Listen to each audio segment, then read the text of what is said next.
Brian, since we have you on here, I know there have been a lot of questions. I wanted to point some people in some really helpful areas, as far as your blog and some of those others. But just to get us started, I know one of the big things that people have been asking in support is, in and around potentially tuning of their project online. I have a blog up here, it's probably written by you and team, but do you have any, where should someone start if they're experiencing some issues, little latency, performance, things just don't feel right? Where do you usually point them?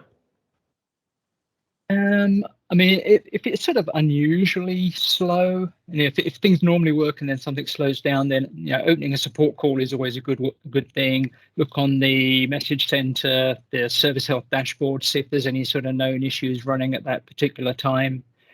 We do see occasionally it'll just be down to like one very large project being published can slow things down, and there's some technical changes actually that happened between Project Server and Project Online that led to some of these kind of things happening. And if you remember way back in sort of Project Server times, when you published something, if the publish failed halfway through, you sometimes ended up with some orphan records, and you'd have to go in and hack the database and clean things up and that kind of stuff. And there's some changes engineering made to improve that by introducing a lot more SQL transactions.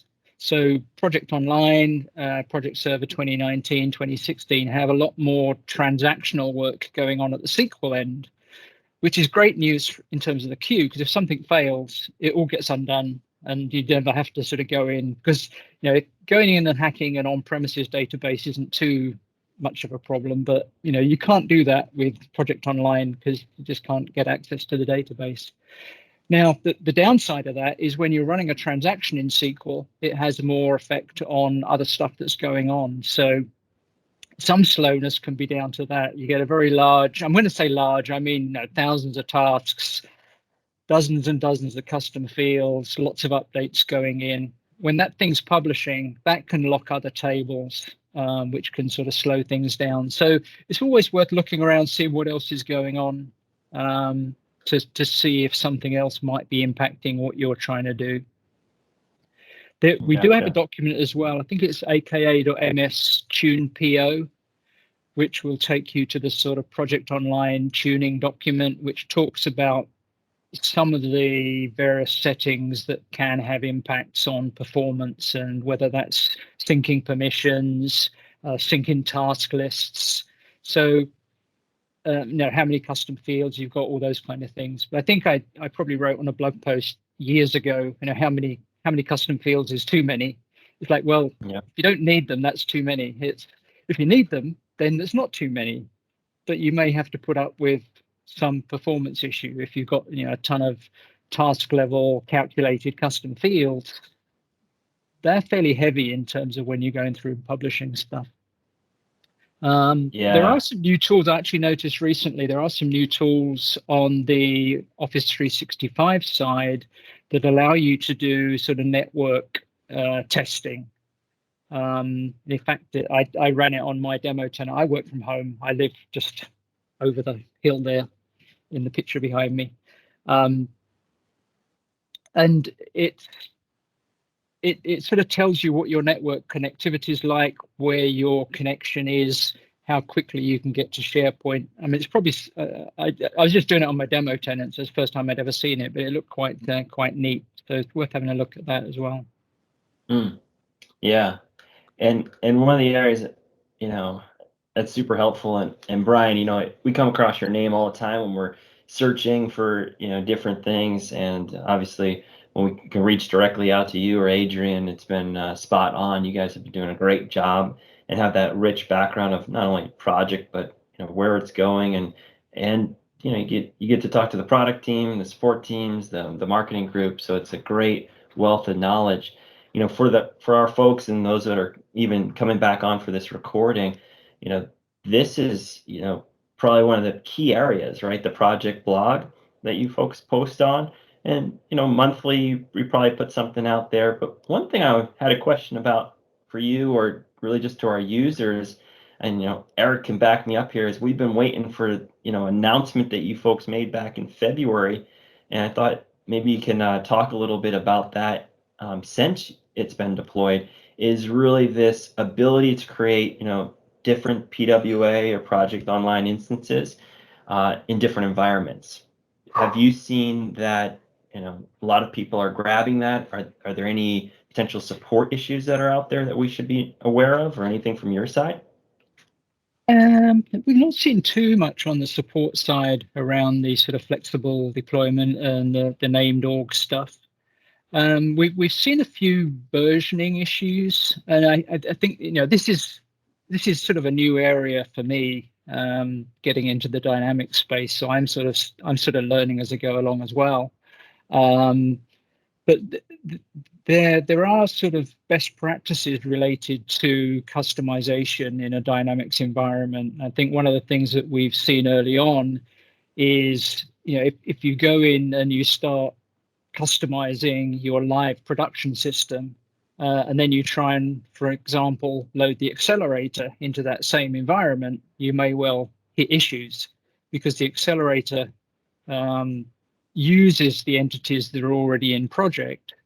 And if they've been changed, then you're going to get clashes and you're going to get all sorts of nasty stuff going on. So for Dynamics customizations, there are best practices around what they call solution layering. And the idea is you use a sandbox, you use a production environment, and you make sure that all of your changes are actually being done in a managed solution. So if you make your own customizations, you need to create your own solution, export that from your sandbox, put it into your production environment, and then everything stays good. So you're not sort of breaking anything along the way. Obviously, if you then get a revised version of the accelerator, you can try that out in your sandbox environment as well. Try it out with your own managed solution before you sort of put it into the production environment. So I mean, it's a new world for me and for a lot of our project customers moving into the dynamic space. We're fortunate that we've got some good MVPs that are already getting into this very quickly, and even MVPs that have come across from the dynamic side that are probably way more familiar with the dynamic side of customization than I certainly am. So we'll all learn together as we go along. But yeah, in terms of the support side, probably we have seen a couple of issues with provisioning. If I can jump on. Yeah, certainly. No, go ahead. Carry on, Eric. Yeah, the kids started to yell, so I muted myself. But to jump on the whole sandbox development and production environment, it's very nice that you focus on that, because we have seen people implementing new versions of Project Online in production before jumping onto a sandbox. And now with the solution layers, it's much more important to have those different environments in your system. So yeah, I like that project is jumping on that train a lot. It makes troubleshooting at least a lot easier. Yeah, and I mean, the biggest thing there too, I mean, that we're all talking about, but before having this thing default to the default was tough. I mean, think about it. You have a large organization, Microsoft, right, or anything in between. You had to do it across everything. Not just talking about operations or facility or marketing or development or whatever happens to be. We literally had to affect the default. Now Dataverse, right, old CDS, by doing that. So now by being able to pull that out, like you said, Brian, and have those different environments. Not only does it give partners like us the ability to then really cultivate a solution and manage it through to production, we also don't have large organizations just literally saying, nope, you're not touching our default. Like that's insane. Why would you ever do that? So a little bit of backstory on that one as well. Yeah, it's certainly good that we got that rolled out and got it available to our partners and customers to be able to sort of get into the the other environments. Now, a couple of the others that I wanted to make sure that people are aware, Brian, you're doing all this work, and I just, man, when you post these things and you get the light bulbs go off, like, your latest one here about finding, all my planner plans. This is just really helpful. So again, I'll put this into the link, but this is really just another blog that's out there in and around Planner. And from the keynote today that you saw, little tighter integration going on with, all the tools themselves. We also mentioned that we have a tool called, project to planner integration that's out there. So it literally can take everything from project, put it into planner. Then you have all these great updates, as far as planner goes, which is really key. The one I was curious about, I didn't know if you knew anything. Maybe we have to track down Heidi or someone else. Is this the ability to publish tasks? Do you have some familiarity on that? I haven't seen it yet. Eric, I don't know if you've seen it on your side, but yeah, I'm curious. That's very cool. I did get to work on that one from a support side of things, working with the sort of publishing team. So it's really sort of looking at frontline workers, and the scenarios here are around sort of retail or healthcare, that kind of thing. And the idea is that you can create a plan, and then you create a hierarchy of teams.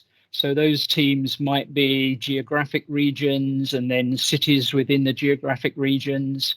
And one of the examples is around retail. So you need all of your stores to get their, Easter eggs on the shelves and get their Valentine cards taken off the shelves, that kind of thing. So you might come up with a set of planner tasks that they need to do. And then you can publish that down the hierarchy. And you then get the benefit of those tasks being read-only as far as the end users are concerned. So you get some control over those tasks, but you also get reporting coming back up the line. So you can sort of see how many of those stores have actioned those tasks, both at the sort of bottom of the hierarchy, but also sort of in the middle level as well. Now, from my point of view, I could sort of see a lot of benefits of this kind of functionality beyond even sort of those sort of first line workers. So I'd be surprised if this doesn't get sort of used in ways that we never even imagined. So that's quite an interesting use case for Planner, and certainly a different kind of use than the normal ones that we see it used for. Yeah, I'm super interested in that because, like I mentioned, on the call, we have some questions in and around, moving things from project and getting that task fabric, right, that everyone talks about at Microsoft. We on the call are obviously, we bring in, planner, we bring in project even to do, but there's so many other things within this tool set of Microsoft that people are doing. They're going over to OneNote and using a checklist. They're, directly from Outlook. They want to promote something into a task. In Planner itself, what happens when they promote a checklist item as a new task? It's kind of mind-boggling, but also fun to see what avenues people are using to manage their own tasks in a day-to-day environment, which is kind of crazy. But this feature, my directed question, so it is in this task by planner to do. So is that rolling out? I saw it in January, but I don't seem to actually see it in our environments yet. Yeah, I still need to have a sort of play around with that one. I'm not sure how they're sort of tying it down. I mean, it was particularly targeting the sort of first line workers, so their particular SKUs, but also you won't see anything related to it until you've created the hierarchy of teams. So what I haven't had a chance to sort of go back and have a look at in my own demo tenant is whether I can actually create a hierarchy. And there's PowerShell commands and things to actually do the hierarchy creation. And probably in that blog post, or if you just sort of search on docs.microsoft.com, you'll find setting up a team's hierarchy. So it was very sort of targeted in terms of who they expected the customers to be. But I just know from experience that people will use things that work for them in ways that we never imagined, which sometimes gives us a problem just in terms of, Planner has various sort of limits relating to it that if you use it in different ways can be an issue. So, it's something we need to keep an eye on. But I wasn't sure how constrained the actual rollout was of the tasks publishing stuff. I can certainly try and find an answer on that one. Yeah, no, I was just a curiosity factor, curious minds want to know sort of thing. Yeah. Which is great. And then, on this other one that you did, I implore people to go out here to the Planner blog, click in, how do I find all my Planner tasks? But in there, you served up a pretty creative way to do that. You wanted to give a little recap of what you did there? Yeah, it's a question we get quite frequently where customers need to sort of find all the plans. Now, there's one big challenge for this in that you can't find all of your plans. You can only find plans that you're a member of, which, again, I wished it was different, but I don't get to control things like that. So I just sort of try and help with working around some of those things. So basically what this does, it iterates through all of the groups that you've got access to. So you need the permission set up in the app registration to run the PowerShell to be able to read the groups, and you'll be able to read all groups. But once you've got to a group, you can then iterate to see if there's any plans in that group. Now, it will only find plans if you're a member of the group. If you're not, it will give you a warning message. So it finds all of your plans, but it also will find the groups where there might be plans, but you're just not a member. So you can always sort of look through the output of this command, and if there's some groups where you haven't got access, you could always get access to those and run the command again, and it would see if there's any plans in there. And then you could obviously, leave that group again if it wasn't sensible to sort of be in that group. Now, I mean, we have users and folks that are dialing in and taking a look at this recording from all spectrums, right? The complete user of project, the new novice user of tasks or whatever happens to be, and then anything in between. In a nutshell, if you may, I mean, I think we're all familiar, but what is this whole thing, this Microsoft Graph API? Like, where did it come from, and do people know it by a different name? I don't know if it had a different name before Graph. I mean, it is, the intention is to be like the one API that you need to sort of know about. It isn't supported across all of the products yet. You can't use Graph API for Project Online, for example, or yet for Project for the Web. But you can use it across groups, Exchange, Teams. So there's plenty of potential ways you can use it.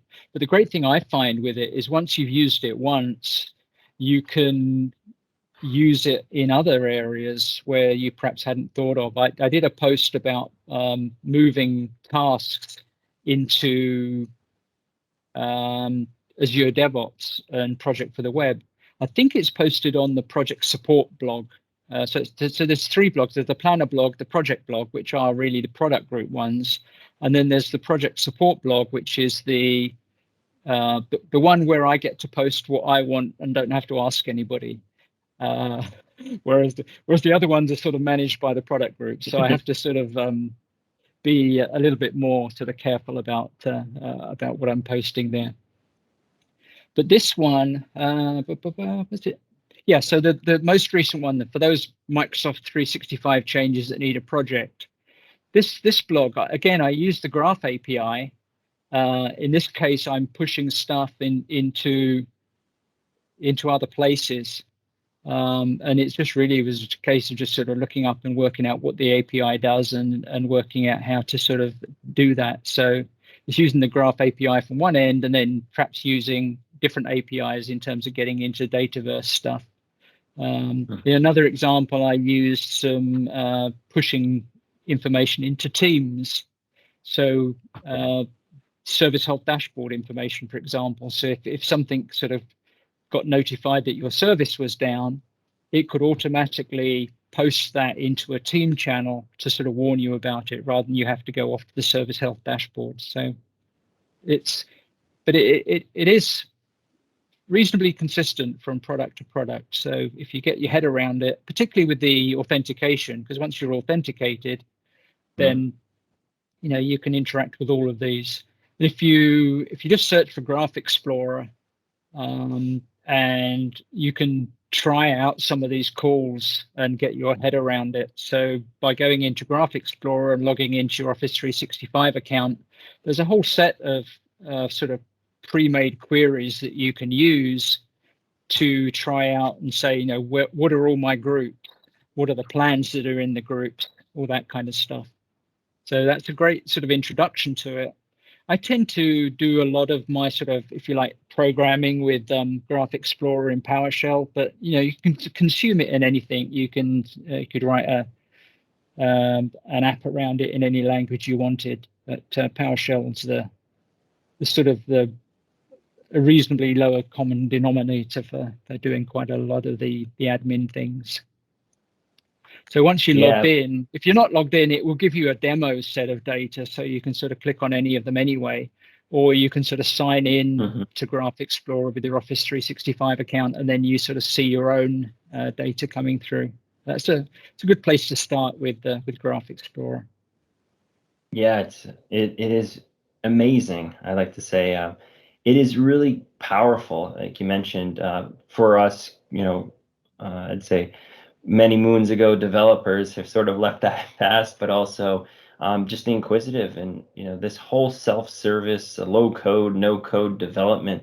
I mean, well, imagine that back when we were writing ABAP programming and all this other stuff. Imagine when we were able to search through a menu, click on something, and get a function that's out there. Man, that would have been great. And then the wealth of knowledge, from your support site to everything else that all the the gold partners are doing out there to the other groups within Microsoft. It's been super collaborative and helpful. The last thing I guess Brian would be is some of the what do they call it? A user voice. Now, do you directly see that user voice? Does that go to the product team? Where does that user voice go? The product group use that as a sort of a way of sort of seeing what people are interested in, both the product group and also the planner group as well.